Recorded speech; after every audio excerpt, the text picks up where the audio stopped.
Bon, maintenant, on commence la programmation donc des emplois du temps.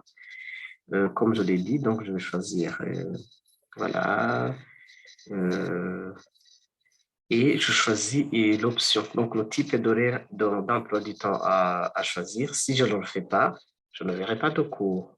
Ah, pardon, ça est là, malheureusement ou malheureusement. Donc, du coup, je choisis enseignement. Et je fais bon, le premier cours, par exemple, administration publique. Voilà. Et par défaut, vous voyez qu'il y a salles nominatives qui sont sélectionnées par défaut. Donc, ça sont les salles qui sont à l'ISCO, qui appartiennent à l'ISCO. Et voilà. Et qui sont libres, qui ne sont pas occupées à cette date. Du coup, ce que je fais, je vais le mettre dans je vais choisir ça, voilà, et j'enregistre. Et comme vous pouvez voir, il y a l'administration publique qui est programmée pour enseignement et qui est dans l'amphi, voilà. Bon, je ne vais pas faire beaucoup de choses. Je vais programmer anglais aussi pour évaluation. Donc, pour chaque cours, je vais le programmer pour évaluation. Je vais faire très vite, voilà. Et mardi, je mets bureautique informatique. Voilà, donc,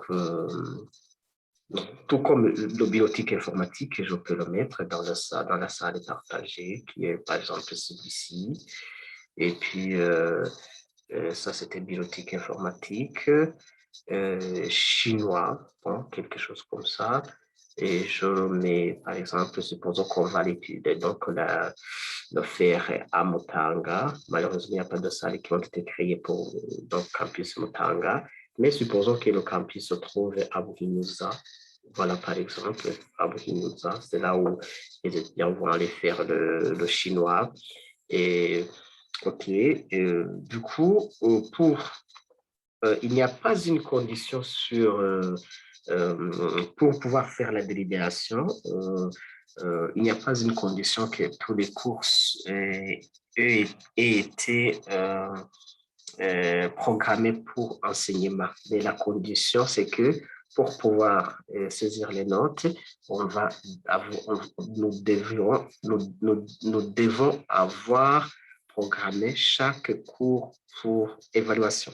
Donc, il faut quand même, bon, dans tous les cas, vous comprenez bien qu'on ne peut pas saisir les notes si l'évaluation n'a pas eu lieu.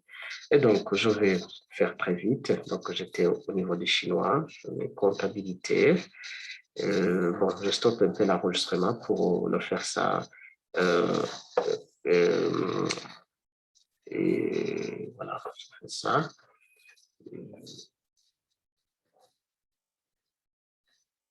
Bon, je viens de terminer la programmation pour enseignement de tous les cours de la classe de bac 1, comme vous pouvez voir. Donc, ça, cette semaine et la semaine qui suit. En même temps, pour pouvoir générer l'emploi du temps qui est au complet, je vais programmer aussi bac 2 et bac 3. Et je reviens vers vous dans quelques secondes. Je vais, entre-temps, stopper l'enregistrement jusqu'à ce que je finisse à faire tout cela. Mais entre-temps, vous pouvez voir que pour le bac, donc la classe de bac 2, je peux programmer dans les salles nominatives. Vous vous rappelez qu'il y avait 4 salles qui étaient allouées à l'ISCO. Mais pour le moment, puisque au niveau de bac 1, donc l'une des salles a été occupée. Et donc, je vais voir quelles les salles qui sont disponibles. Donc, s'il n'y en a pas, s'il n'y en avait pas, ou en d'autres termes, bon, je vais mettre ici. Et voilà, j'enregistre. Et si je vais au niveau de bac 3 pour programmer au niveau de cette même date, je suppose par exemple, et là, vous voyez que les salles, voilà, sont donc diminuent. Donc, s'il n'y avait pas de salle, on pouvait chercher dans les salles et partager et ainsi de suite. Vous voyez que de cette façon, la gestion des salles est bien assurée. Et voilà, donc je vais programmer tous ces trois-là et on va voir comment tout cela va se passer. Donc,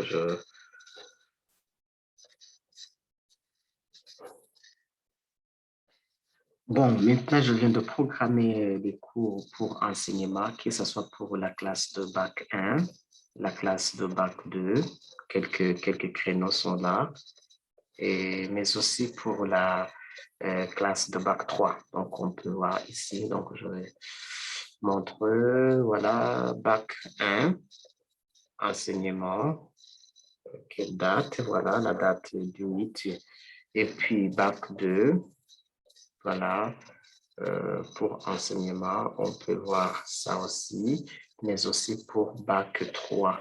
Alors, du coup, bon, l'avantage de faire comme ça, c'est un chef de département qui est à la maison où, voilà, il peut programmer les cours sans avoir à se rendre donc à l'ISCO et toutes ces informations une fois que la programmation est faite.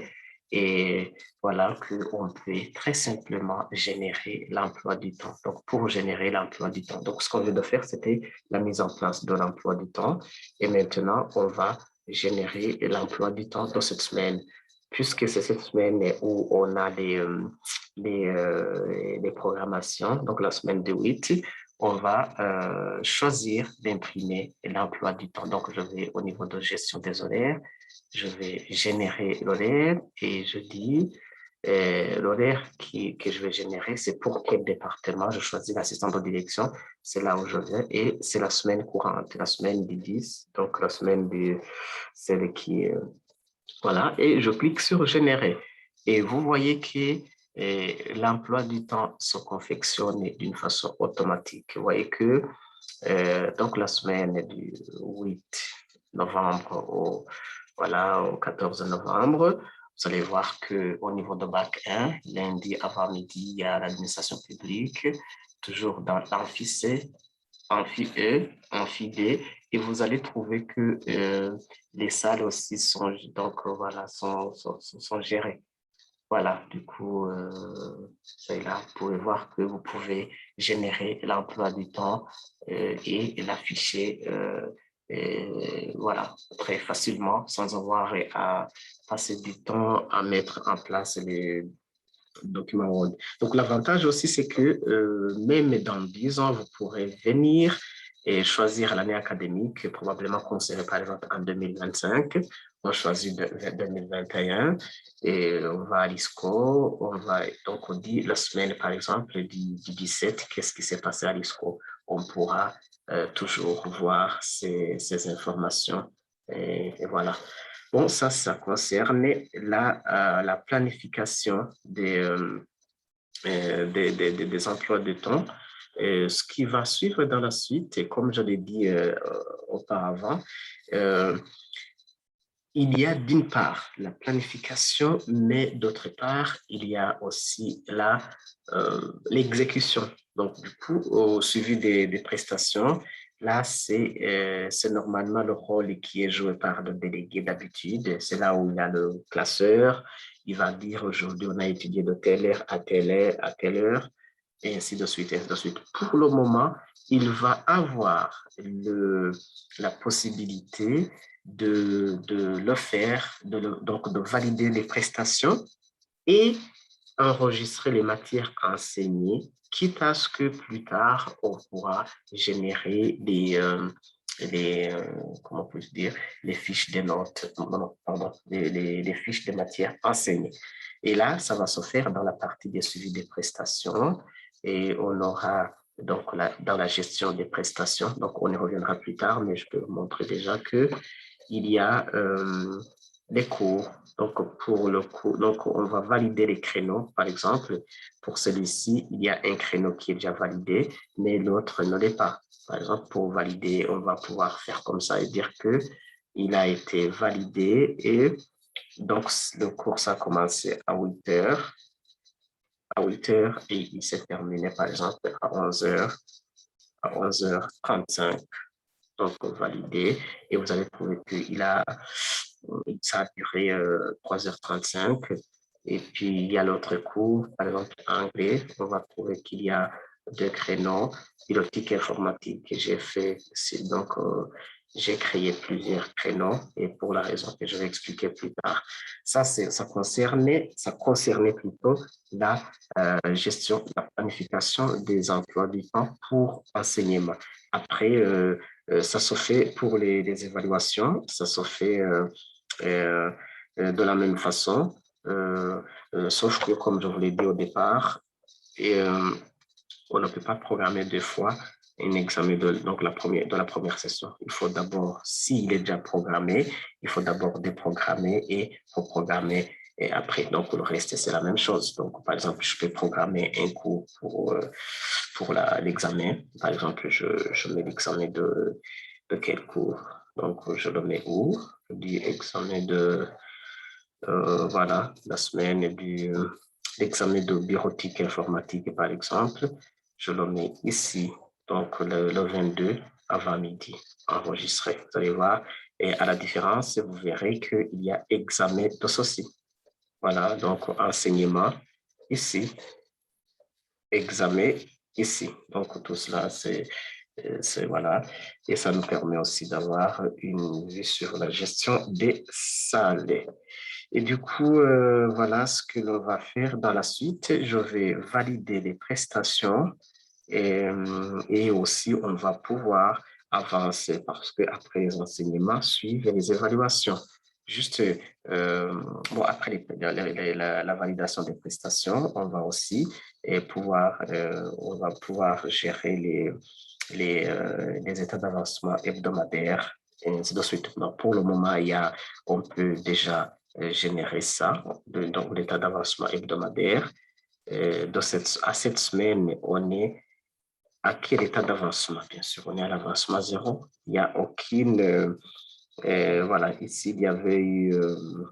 bon, il y a l'emploi, donc il y a donné que je n'ai pas supprimé. Sinon, vous voyez que... Machin, ici... Oui, ce sont les heures prévues. Les heures prévues. Et puis, il y a les heures assurées. Donc, c'est zéro, bien sûr, parce que les prestations n'ont pas été faites.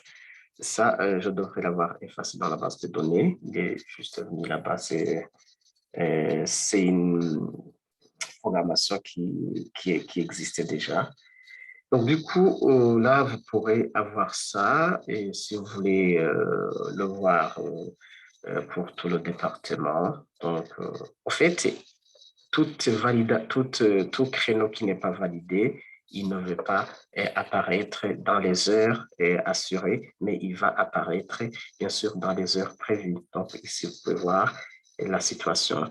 Et donc, voilà. Et lorsqu'on va valider les prestations, on va voir que on va pouvoir trouver les données pour tout, donc partout. Et bien sûr, les avancements du premier semestre à cette date, voilà. Et à cette date, on était à quel niveau?